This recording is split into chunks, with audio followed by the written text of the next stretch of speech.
And back with the last, everyone, a privately owned lake contains two types of game fish, bass and trout. The owner provides two types of food, A and B, for the fish. Bass require 2 units of food, A, and 4 units of food, B, and trout require 5 units of food, A, and 2 units of food, B.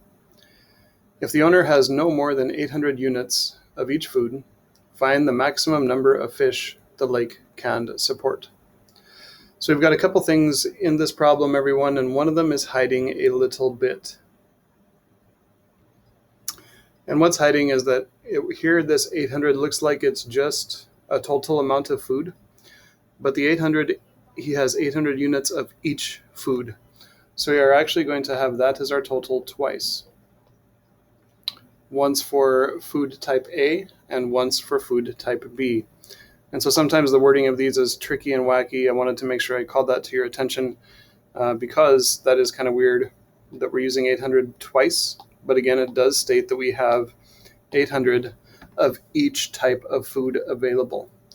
And so I've labeled A and B, 800 of each. Let's figure out what's going to go in our columns.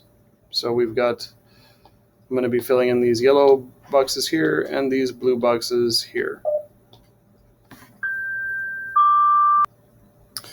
So as we can see, it looks like bass require 2 units of food A and 4 units of food B. So bass is going to be one of my headers.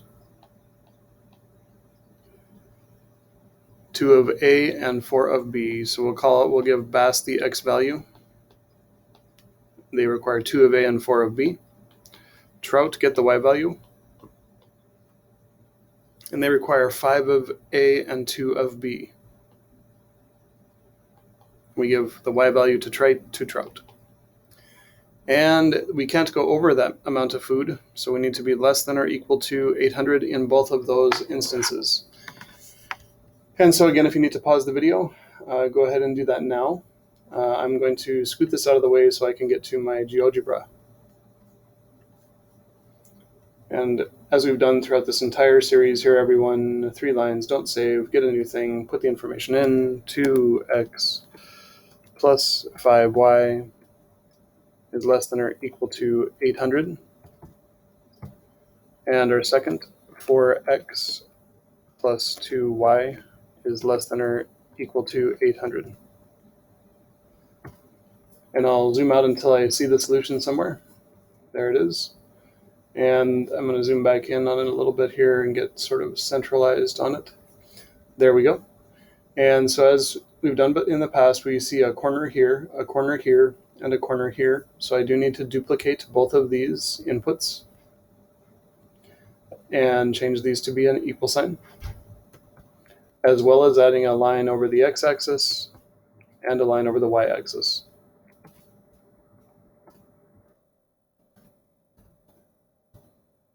And so we have boxed in this solution right here, this solution set right here. Get my intersect tool. There's one there, there's one there, and there's one there. So for this problem, we are trying to find the maximum number of fish that this pond can support. And so we have 3 options. We can do 0 bass and 160 trout.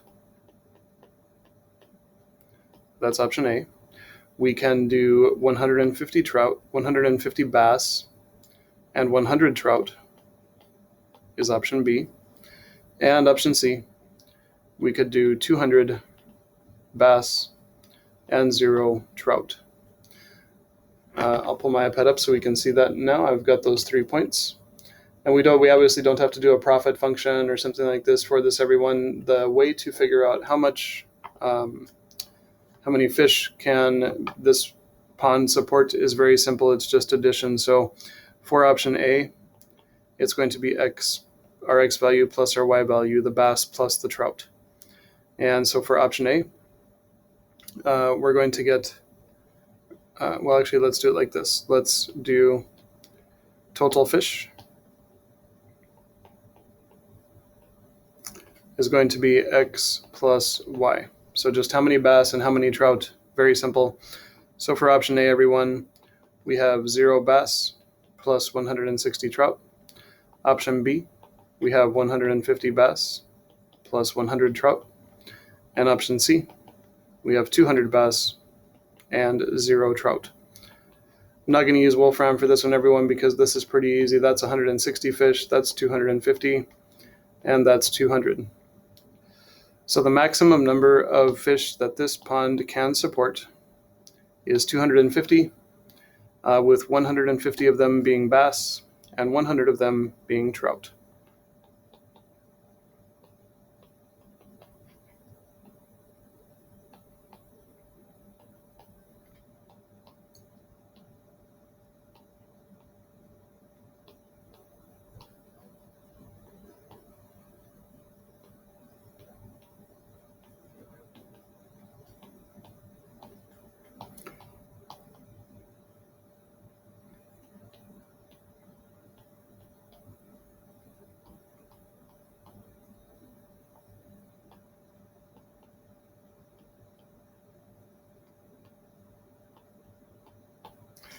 So everyone, that's going to bring us to an end for chapter 4.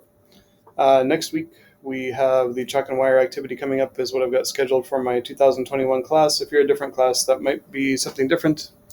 Again, I don't know why my iPad is doing this. And there's some weird cat video over there on my other thing. Well, everyone, I think it's time someone is trying to cast to my machine. That's what's going on. So funny cat video at the end of our problem 7. With that, everyone, I hope you have an awesome day, and I'll be back with our next lesson soon.